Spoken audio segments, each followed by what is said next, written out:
Bienvenue à toutes et à tous sur cette nouvelle émission avec aujourd'hui une femme, Marie de la Tour, journal d'une guérison de l'âme, de l'hôpital Sainte-Anne aux rives du Gange, de la folie au sacré, aux éditions Mama Édition. Bonjour, bonsoir, Marie de la Tour. Bonsoir Joël. Alors, on dit de vous que vous êtes artiste, chanteuse et guérisseuse, que vous avez grandi à Levallois sur une péniche et que vous avez fréquenté des établissements privés catholiques dans le 16e et 17e arrondissement de Paris avant d'obtenir votre diplôme de journalisme. Adolescente, vous vous êtes battue entre la dépression, les séjours en clinique psychiatrique et un milieu social où vous n'avez pas trouvé votre place. Votre rêve, c'est la musique. Vous avez fait d'ailleurs partie du jeune chœur d'Île-de-France et vous avez une véritable passion pour le chant et la musique sacrée, notamment composée par Mozart. Mais vous vous sentez mal dans votre peau à cette époque-là, je pense. Après plusieurs tentatives de suicide, vous avez été diagnostiqué bipolaire. Les psychiatres vous ont expliqué que vous devriez prendre un traitement toute votre vie. Vous aviez alors 17 ans. Alors, on va parler de ce livre de l'hôpital Sainte-Anne aux rives du Gange avec une préface du psychiatre Jacques Vigne. Oui, tout à fait. Vous l'avez rencontré en Inde, lui? Oui, je l'ai rencontré à Bodh Gaya quand j'étais en train de travailler pour un film sur le Dalai Lama et sur une petite sainte indienne. Donc à des enseignements du Dalai Lama, il était là et on s'est rencontrés. Il aidait un petit peu le film aussi. Il travaillait aussi avec nous pour le film. Et donc, ça a été une rencontre très importante parce que lui, il est psychiatre et il soigne les gens par la méditation depuis des années, en fait. Donc, ça a été vraiment une rencontre importante. Oui, donc une belle préface de ce médecin qui dit qu'il a rarement eu une patiente. Est-ce que vous avez été sa patiente à un moment? Oui, on peut dire ça comme ça, oui. Oui, donc une patiente qui lui témoigne autant de remerciements. Vous aviez honte d'être en vie et vous écrivez dans votre livre, quand mourir devient vital, il faut en finir, c'est crucial. Est-ce que vous avez une idée maintenant, des années après, du pourquoi vous aviez envie de mourir? Pourquoi? Parce que je pense que je vivais dans une famille où on ne pouvait pas vraiment être à son rythme, où il y avait tout le temps du monde à la maison, il y avait tout le temps, il fallait aller vite. Et moi, j'étais pas à ce rythme-là. Et toute ma sensibilité, tout mon amour pour la musique, en fait, était pas entendu peut-être. Et je me sentais très seule. Vous dites à la page 137, quand vos parents viennent vous voir à l'hôpital psychiatrique, vous ne voulez pas les voir et vous vous en voulez un peu. Vous dites, je devrais être comme elle, je devrais être comme eux, mais je ne le suis pas. Je me suis réfugiée dans les paradis artificiels en faisant croire que tout va bien. Je me suis enfermée dans ma solitude qui me grignote le cœur tous les jours à cause d'eux. Tout est de leur faute. Plus je me tiens loin d'eux, mieux j'irai. J'ai la gorge qui se noue quand l'infirmière m'apporte le paquet qu'a concocté maman et m'a mis des vêtements, des culottes neuves en coton petit bateau et deux petites plantes. C'est mignon, je m'en veux. Je me déteste. J'aurais pu essayer de leur parler quand même. Je voudrais qu'ils reviennent. Mais je ne sais rien faire, je ne peux pas les contacter. Et je crois que si je le pouvais, je n'en aurais pas le courage, terrassé par une fierté mal appropriée. Après tout, ils souffrent eux aussi énormément de la situation. Ils font ce qu'ils peuvent et n'ont toujours souhaité que mon bonheur. Je voudrais juste pouvoir leur faire un énorme câlin, leur dire que je les aime si fort, que j'ai besoin d'eux, que j'ai tellement besoin d'eux, que mon vrai problème, c'est que j'ai peur de ne pas être comme eux et qu'ils me rejettent. J'ai peur qu'ils ne m'aiment plus parce que je n'ai pas envie de prendre le chemin qu'ils ont tracé pour moi. J'ai peur de ne pas être eux et de prendre une voie sur laquelle personne ne pourrait me guider. J'ai peur de ne pas être comme eux et qu'ils me rejettent. Ça vous laisse muette. Ouais, ça me laisse muette parce que c'est tellement loin de moi. Enfin, c'est des préoccupations qui me semblent tellement. En fait, je sais pas. Je sais plus. Je sais même pas quoi dire par rapport à ça. Alors, ce livre, il est écrit en en deux moments de votre vie. Il y a donc qui se mêlent sans arrêt. En même temps, vous êtes à l'hôpital psychiatrique. Enfin, il y a votre vie jusqu'à l'hôpital psychiatrique et en même temps, il y a ce qui s'est passé en Inde. Hein, et c'est deux moments complètement différents. Un moment où vous êtes complètement paumé, où vous vous aimez pas du tout. Vous n'arrêtez pas de vous envoyer des pics. Ouais, ouais, ouais, non, ouais, complètement, ouais. Je suis Et très mal l'autre, dans ma peau. ouais, et l'autre où ça va mieux. Mais c'est toujours pas ça non plus, hein. Si on regarde bien, il y a quand même encore beaucoup de jugements, beaucoup de comparaisons. C'est quand même pas non plus la grande paix à ce moment-là. La deuxième partie, elle va jusqu'à quelle année? 2011, 2000, 2012, 2012. c'est en fait ce que je raconte en Inde, c'est juste un mois c'est le début de mon voyage en Inde qui fait que j'ai arrêté les médicaments et que c'était le point de départ en fait d'un chemin que je parcours encore, on va dire, vers plus de paix, avec une écoute. C'était le point de départ, quoi. Vous écrivez, les bonheurs sont des mensonges de la vie pour nous faire croire qu'elle vaut la peine d'être vécue. Vous y croyez encore à ça? Non, non, je crois pas ça. Je pense que bah, à ce moment-là, j'ai l'impression que tout est un mensonge parce que en fait, comme c'est pas relié à quelque chose de profond, j'ai comme je suis pas reliée avec moi-même, je pense que je crois en rien. Et que s'il y a des petits bonheurs, je me dis que ça sert à rien. De toute façon, ça change rien. Et à ce moment-là, je vois pas justement que la vie, c'est ces petits bonheurs-là et qu'en fait, on peut y trouver une force immense dans ces petits bonheurs. C'est pas rien du tout, en fait. Vous avez rencontré Amma, celle qui prend les gens dans ses bras. Ça, c'était à quel moment? Alors ça, c'était juste avant de partir en Inde. C'était en 2011, je pense, quelques mois avant de partir en Inde. Vous aviez 17 ans hein, quand ils vous ont enfermé, c'est ça? 17 ans, à Sainte-Anne. Ouais. Mais en fait, à Sainte-Anne, je suis pas restée très très longtemps. Je suis restée 1 ou 2 jours. Et à ce moment, c'est à Sainte-Anne, en fait, qu'ils ont décidé un peu de où je pourrais aller passer mon séjour en clinique. Ils m'ont aiguillée vers autre chose après. Et c'est à Sainte-Anne qu'ils ont fait le tri. Ouais. Ils vous ont trié à la page C'est le 80. centre de tri, le CPOA ou CPAO, je sais La plus. plateforme de tri, l'endroit où l'on décide où la folie doit vous mener. J'ai commis une tentative de suicide. Je vais devoir en répondre devant un tribunal, le tribunal des fous.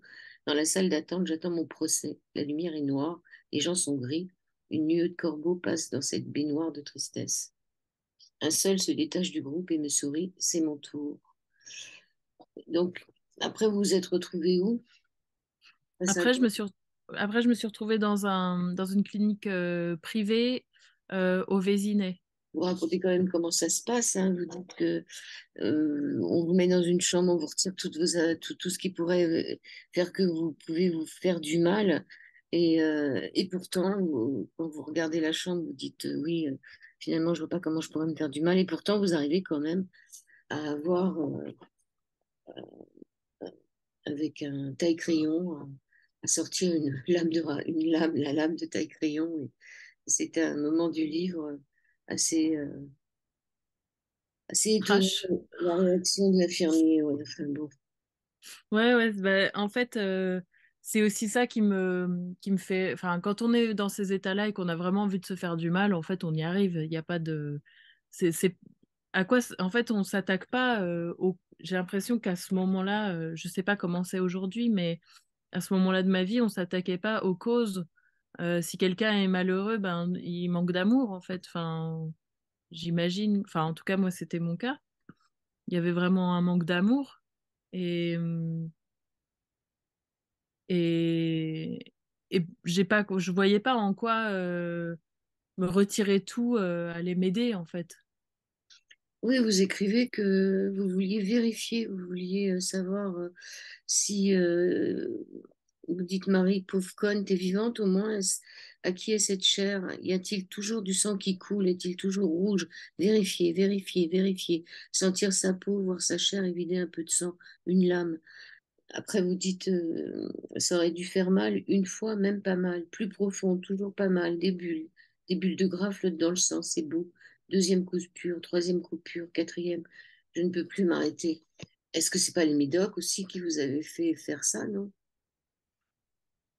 Bah, c'est vrai que le Oui, médicament ça amène une forme de désinhibition, je trouve. ouais. Et comme à ce moment-là, j'ai pas de suivi particulier de psy, il y a la désinhibition qui arrive, mais sans plus de confiance ou quelque chose qui viendrait en parallèle aussi habiter ce regain d'énergie ou cette désinhibition, je sais pas comment on peut l'appeler.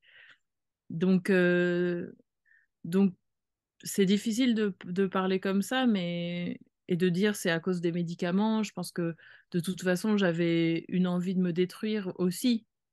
Ça, c'est sûr. Elle était en moi avant qu'on me donne des médicaments. Mais en effet, je pense pas que ça m'ait beaucoup aidé. En tout cas, pas à ce moment-là. Et pas comme ça. Et alors, il y a cette phrase aussi, quand vous êtes en Inde, devant une petite fleur jaune qui pousse entre les rails au milieu des détritus, vous avez cette phrase qui dit: La vie triomphe toujours de la mort parce qu'elle en est issue. Ça vous fait rire? Ouais, ça me fait rire parce que c'est des trucs que j'ai beaucoup travaillé, peut-être. Et aujourd'hui, je le vois un peu, je me dis, tiens, qu'est-ce que ça veut bien vouloir dire finalement? Si on creuse, on se dit, la mort, moi aussi, finalement, j'ai l'impression d'arriver devant ce texte que j'ai écrit en 2013, je l'ai écrit il y a longtemps. Et parfois, je le redécouvre aussi en me disant, mais qu'est-ce que j'ai bien voulu dire? Et est-ce que vraiment c'est de la mort qu'est issue la vie? Ben oui, d'un côté, il y a un cycle qui fait que les choses se transforment euh, et que on revient à la Terre, l'atome de carbone qui après va être utilisé. Enfin, oui, il y a un cycle comme ça qui est sans fin, quelque part. Oui, puis il y avait le fait aussi que vous étiez en Inde et que bon, vous étiez devant la misère, devant la saleté, la crasse. Ça a été une épreuve quand même, hein. Il a C'est fallu ça, et puis, ouais, et puis je pense marcher pieds que nus. Il y a tout le rapport sur la peur d'être pieds nus, de marcher dans la saleté, quoi. ouais, cette saleté, elle est choquante. Là, il y a une autre lecture qui me vient il a fallu mourir d'une certaine manière pour renaître et mourir à plein de principes et à plein de concepts que je pensais m'appartenir et qui en fait euh,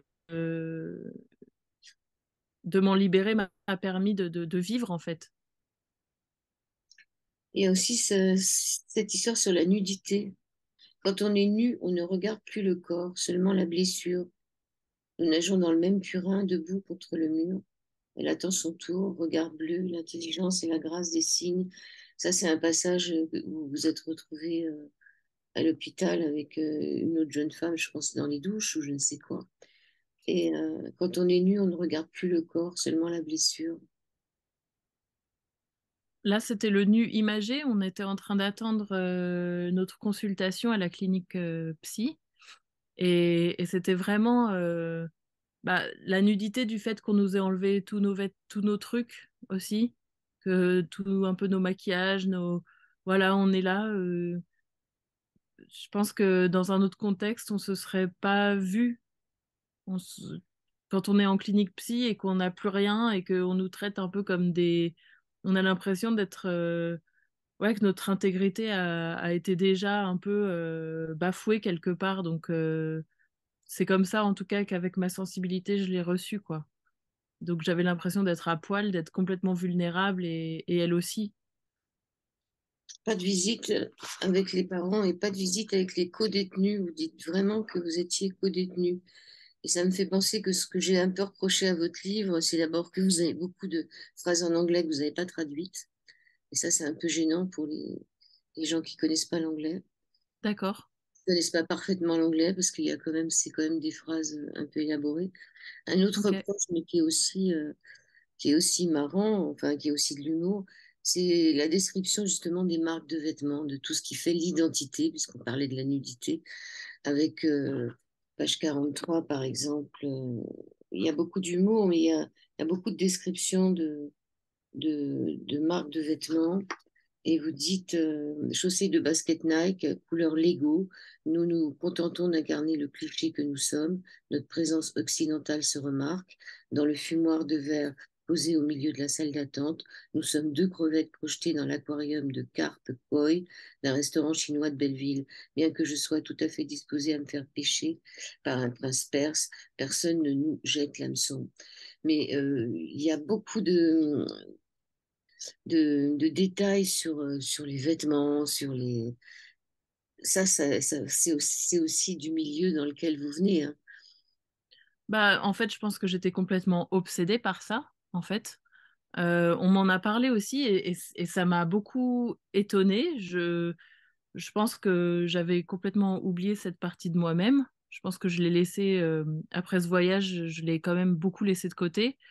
Mais on va dire qu'à l'époque, c'était omniprésent pour moi, c'était hyper important. J'étais complètement baignée dans ça et dans l'importance des marques et de l'apparence physique et de comment on s'habille et de t'as pour combien de fringues sur ta couenne. Ouais, ça faisait vraiment partie de mon univers. Et en fait, j'ai voulu surtout pas édulcorer la personne que j'étais à ce moment-là et montrer aussi à quel point tout ça, ben, d'un côté, c'était hyper toxique, en fait.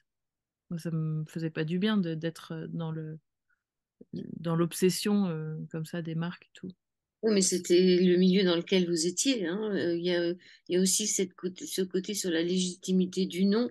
À un moment, vous vous retrouvez dans une école privé, enfin, vous passez du privé au public, et il y a l'instituteur qui épelle le nom des gens qui sont dans la classe, et les autres se retournent sur votre nom qui est Marie Fourreau de la Tour. Hein, c'est-à-dire que vous êtes noble, vous faites partie d'une famille de nobles, mais quelque part, il y a quelque chose qui est quand même antinomique dans l'histoire, c'est que vous faites partie d'une famille de nobles, mais vous avez vécu dans une péniche. Ouais. Oui, oui, mais maintenant, j'apprécie énormément ce côté-là de ma famille, justement, ils ont toujours été quand même assez originaux et à faire les choses telles que eux, ils avaient envie de les faire. Et voilà, alors c'est une péniche, mais c'est quand même une péniche avec des très beaux meubles, avec voilà, un certain style quand même. Et dans le 92. Ouais. Mais à l'époque, alors c'est dans le 92, c'est à Levallois-Perret, mais en fait, quand j'étais petite, on habitait à côté de la Fourrière, c'était pas du tout comme c'est aujourd'hui, quoi.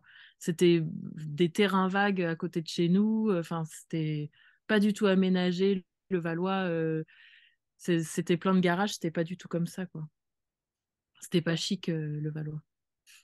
Sur l'hôpital. Je vais lire un passage que je trouve qu'il y a beaucoup d'humour. C'est l'heure, je rencontre le docteur Hublot. Il porte bien son nom caché derrière des petites lunettes rondes, les mêmes que le docteur Mortelan du 8e arrondissement. Je présume que les laboratoires pharmaceutiques sont à l'origine de ce phénomène. L'opération lunettes rondes, une offre promotionnelle proposée aux psychiatres pendant des voyages organisés pour présenter les nouvelles molécules qui vont révolutionner l'humeur de tous les humains du monde. C'est amusant, quoi, ces petites lunettes rondes. Ouais, il y a des détails et ça m'est venu comme ça. Je me souvenais de ces petits, il s'appelle, enfin pas le docteur Hublot, mais je l'ai appelé comme ça. Je me souviens de ces petites lunettes et je me suis dit, mais c'est marrant, l'autre aussi, il en avait. Mais en fait, et donc après, j'ai laissé mon imagination un peu. Jacques Vigne, il a des petites lunettes. Bah, il a pas des petites lunettes rondes. Il Je a pense des... qu'il met des. Ouais, peut-être, mais il les met pas tout le temps. À un moment, en Inde, vous passez à côté de l'arbre des illuminations, et là, vous entendez arrête tes médicaments. Vous l'entendez dans votre tête. Ouais, Trois fois. dans mon cœur, je sais pas où, en moi-même. Ouais, ouais, je comprends, ou c'est une compréhension qui m'arrive, je sais pas, d'un truc, mais ouais. la vibration qui est là, elle est tellement forte en fait que j'ai l'impression, en fait, je me sens un peu coupée et j'aimerais pouvoir la vivre. J'ai l'impression qu'il y a quelque chose que j'arrive pas à atteindre à cause de cette camisole un peu chimique. Et c'est le docteur Jacques Vigne qui finalement vous redonne confiance en vous, Ouais, qui vous dit que vous pouvez vous en sortir. c'est ça. C'est Parce ça, que ouais. qu'est-ce qu'il y avait derrière cette prise de médicaments? Il y avait le fait que c'était le médicament qui vous permettait de vivre, c'est ça? Bah ouais, il y avait ce truc où si je le prenais pas, j'allais vraiment sombrer dans des états graves de folie, que ouais, il y avait vraiment une et puis peut-être que c'était vrai aussi, je sais pas, parce que ça faisait 7 ans que j'en prenais, donc je saurais pas dire en fait. C'était après devenu comme une habitude, il y avait plus de remise en question en fait de si c'était utile ou pas. C'est Je toujours sais. le même dosage. C'était le même dosage? Ouais. Non, il y a eu plein de traitements différents. Mais ça faisait, je pense, 3 ou 4 ans que j'étais arrivée à ce traitement-là de lithium et de dépamide et d'antidépresseurs et d'anxiolytiques. C'était un cocktail de 4 trucs. Et c'était tout le temps le même truc, là, enfin, tout le temps le même. Ça faisait quelques années que c'était à peu près stable et que on était très content d'avoir trouvé quelque chose qui stabilisait le moral, mais qui au final faisait tout paraître bien terne. Mm. Vous écrivez, avez-vous remarqué que dans le mot drogue, il y a le mot God, G-O-D, Dieu. Est-ce que c'est parce que nous cherchons tous le Dieu, hein, le Dieu, que nous buvons, que nous fumons, que nous nous droguons? Parce qu'à un moment, vous êtes drogué quand même, hein, aussi, pas longtemps, mais vous avez un peu touché à ça. Ça a quand même bien fait partie de mon existence pendant 5 ans, je pense, ou 6 ans peut-être, je sais pas. C'est pas ça qui aurait déclenché aussi les crises de panique et tout ça, enfin les Non, crises. c'était avant les crises, elles étaient avant la drogue. Donc vous preniez vos médicaments plus. Ouais, Ouais, ça fait un cocktail détonnant. fantastique. Ouais. Il y a tout un tas de clés à la fin du livre pour aider les malades et ceux qui accompagnent les malades, les dépressifs. Et maintenant, une fois que vous avez été guérie, vous êtes devenue guérisseuse. Et vous avez proposé à Sainte-Anne des séances de guérison par le chant, le tambour, et ils n'ont pas accepté. Non, Qu'est-ce qu'ils ont donné comme raison? j'ai pas eu de réponse en particulier. J'avais, je saurais pas. J'ai envoyé à plusieurs personnes. Ah oui, il y a un infirmier qui l'a envoyé aux gens au-dessus. Ils ont dit que non, c'était pas adapté, pas le moment. Je sais pas trop. Vous n'avez pas retenté. Je dois dire que j'ai pas non plus hyper insisté parce que j'ai scruté mes motivations et qu'en fait mes motivations elles étaient surtout je le faisais pour finir mon livre et j'habite en Bretagne alors d'aller jusqu'au cœur de Paris pour aller faire ça finalement ça faisait plus tant de sens que ça et puis comme je l'écris il y avait aussi quelque chose où j'avais besoin d'une légitimité, j'avais besoin de prouver que j'étais guérie et que j'étais capable de publier un livre qui dit que je suis guérie. Mais en fait, je m'en fous. En fait, vous avez un problème avec la fin, toutes les fins. Euh, le problème de devoir être guéri, d'en apporter la preuve, de guérir sans médicaments, c'est un peu ce que ce livre essaie de prouver, mais vous aviez beaucoup de mal à terminer ce livre. Je crois que vous avez mis 8 ans pour l'écrire, c'est ça, ou 10 ans, non? 9 ans, ouais. 9 ans. Mm. Que reste-t-il de la fille qui prenait de la coke en Louboutin, Louboutin au Ritz avec des designers cool? Que reste-t-il de la fille qui a tout donné en revenant de New Delhi et qui voulait sauver le Tibet? Celle qui a guéri sa dépression avec le yoga et la méditation, qui pensait que par la force de l'esprit, on peut tout. Qu'est-ce qui reste de tout ça? Marie Latour.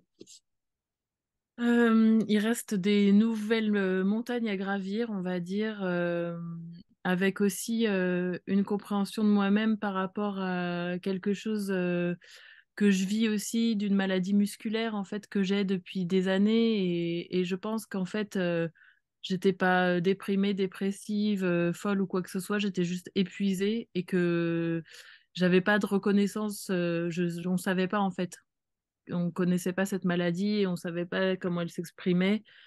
Donc la force de l'esprit, oui, mais je dirais qu'il y a un middle, une voie du milieu avec ça, que l'esprit peut tout, mais qu'on vit aussi dans un environnement que on n'est pas, on n'est pas super puissant non plus, et parfois la vie nous donne des choses à vivre. Et l'idée, c'est pas de ne pas les vivre grâce à la force de l'esprit, mais de pouvoir les vivre dans la force de l'esprit. Alors, vous avez renoué avec votre rêve d'enfant qui était de chanter, alors que dans le livre, on vous a dit à un moment que vous chantiez faux. Aujourd'hui, vous vivez dans le Finistère avec votre mari, musicien également, et vos deux enfants. Vous transmettez votre amour de la musique à travers des performances diverses, des soins sonores et des cours de chant.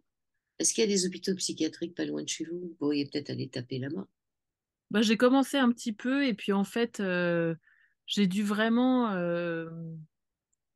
accepter beaucoup ma fatigue en fait qui s'est vraiment décuplée avec les grossesses, avec la vie de famille et tout. Donc j'avais beaucoup d'ambition pour faire beaucoup de choses. Et en fait, j'y reviens un peu, j'essaie de faire les choses tranquillement, de m'occuper d'abord du livre, et de pas être cette guérisseuse qui s'occupe des gens tout le temps et qui, elle, devient épuisée, imblairable dans sa vie quotidienne.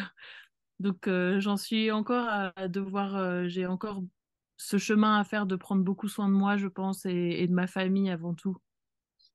Oui, on ne peut pas donner si on n'a pas, si on n'a rien à donner. Voilà. Il faut déjà être en forme. Alors, à la fin, vous avez donc des clés pour ceux qui veulent aider quelqu'un qui veut mourir. Il y a plein de petites clés. Il y a le remède pour briller en toutes circonstances. Ah oui. Donc ça, c'est une méditation guidée, je crois, hein. Euh, pour, donc c'est inspiré par Jacques Vigne. Indication pour garder l'esprit lumineux et agir avec le meilleur de nous-mêmes, fondre le jeu, entrer dans la joie profonde du soi. Devenons un alchimiste capable de transformer tout le plomb autour de nous en or lorsqu'il nous touche. Notre intérieur est d'or. Donc on peut comme ça, fermer les yeux, imaginer que notre intérieur est d'or, inspirer le plomb, voir tout ce qui est autour de nous, tous nos soucis, nos problèmes, ce qui nous encombre comme du plomb. L'inspirer, rester en rétention poumon plein,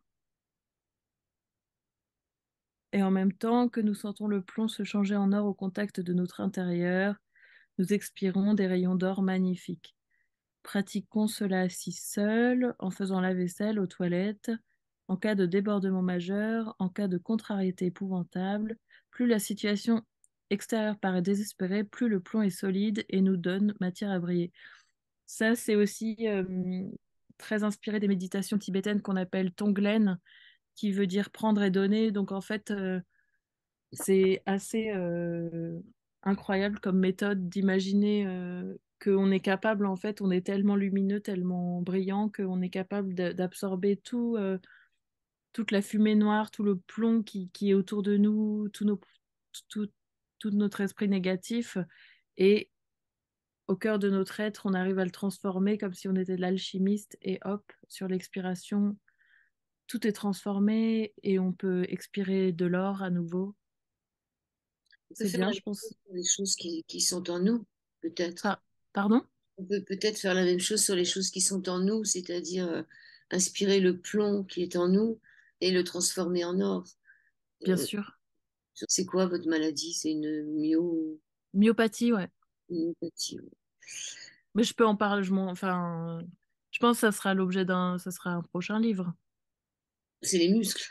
Ouais, Donc, beaucoup de remèdes en fin de livre et des paroles de maître Comment faire pour s'aimer et en parole de maître. Paris 2017, Ozel Rinpoche, un maître bouddhiste espagnol issu de la tradition tibétaine, répond à votre question. Et la question que vous lui posez, c'est comment est-ce qu'on peut surmonter notre peur d'accomplir ce pourquoi on est destiné? Mhm. Et il vous répond, Ah, c'est magnifique. C'est à quelle page vous voulez que je le lise? ça y est, page 239, donc début de 240. C'était vraiment un beau moment. Comment est-ce qu'on peut surmonter notre peur d'accomplir ce pourquoi on est destiné? Par Eusel Rinpoche, nous créons nos limitations et la première chose est de voir cela. On se limite nous-mêmes d'abord parce qu'on a peur de notre potentiel, aussi parce qu'on se relie à la réalité en se basant sur notre compréhension des croyances de la société, de ses valeurs, de ses vérités. Et parce qu'on base notre réalité là-dessus, on se limite nous-mêmes. En fait, nous sommes des êtres au potentiel illimité.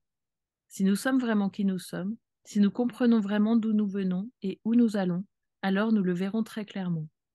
Nous avons notre courant de conscience, le potentiel de Bouddha, la parole, notre énergie physique, l'action de notre corps temporairement. La représentation de notre corps est un signe très clair de notre potentiel infini. Ce corps est magique. Le cœur pompe depuis que nous sommes un fœtus de 15 jours, et chaque seconde de notre vie est magique.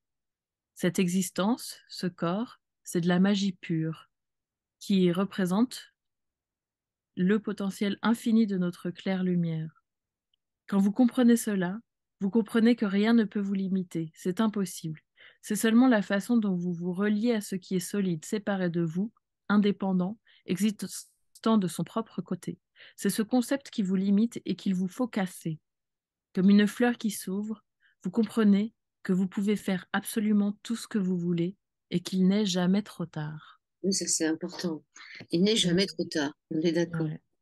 Donc maintenant, vous donnez des cours de chant, ça se passe chez vous, vous avez un site internet. Eh ben, non, j'ai pas de site internet, je suis surtout sur Instagram. Mon nom d'artiste, c'est Marie Gold Flake, comme un pétale d'or en anglais, Gold Flake. Et, euh, et ben, je donne des cours de temps en temps, mais voilà, en fait, j'ai pas forcément l'énergie de mettre en place réellement quoi que ce soit, en vrai, pour l'instant, on va dire.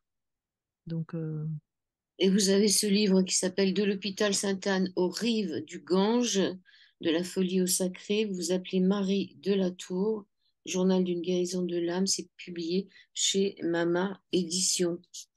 10 pages de remerciements à la fin quand même. J'ai jamais vu ça. Dix bah oui, pages parce que en fait, ces pages de remerciements, elles ont été comme ma bouée de secours dans tout le processus de ce livre, parce que comme le livre, je l'ai écrit en 2013 et qu'il a été publié qu'en 2022, ça m'a laissé 9 ans où en fait il fallait que je retravaille une partie enfin que je rajoute quelque chose. Et en fait, tous les ans, j'envoyais une nouvelle fin à l'éditeur que j'ai découvert, que j'ai rencontré en 2015 peut-être, quelque chose comme ça. Et, euh, et donc tous les ans, j'envoyais une nouvelle fin, mais ça nous plaisait pas, j'étais pas contente, ça me semblait pas assez bien.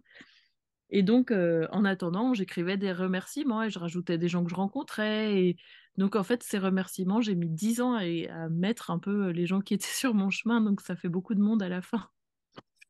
Oui, vous avez des problèmes avec les fins. Vous écriviez aussi à la page 175 que quand le soleil brille, vous n'aviez pas peur de mourir. Que vous préfériez dormir le jour parce que justement, le soleil brille. Il y a beaucoup de rapports à la mort dans votre livre, hein, c'est normal. Et ça m'a parlé. Quand le soleil brille, je n'ai pas peur de mourir.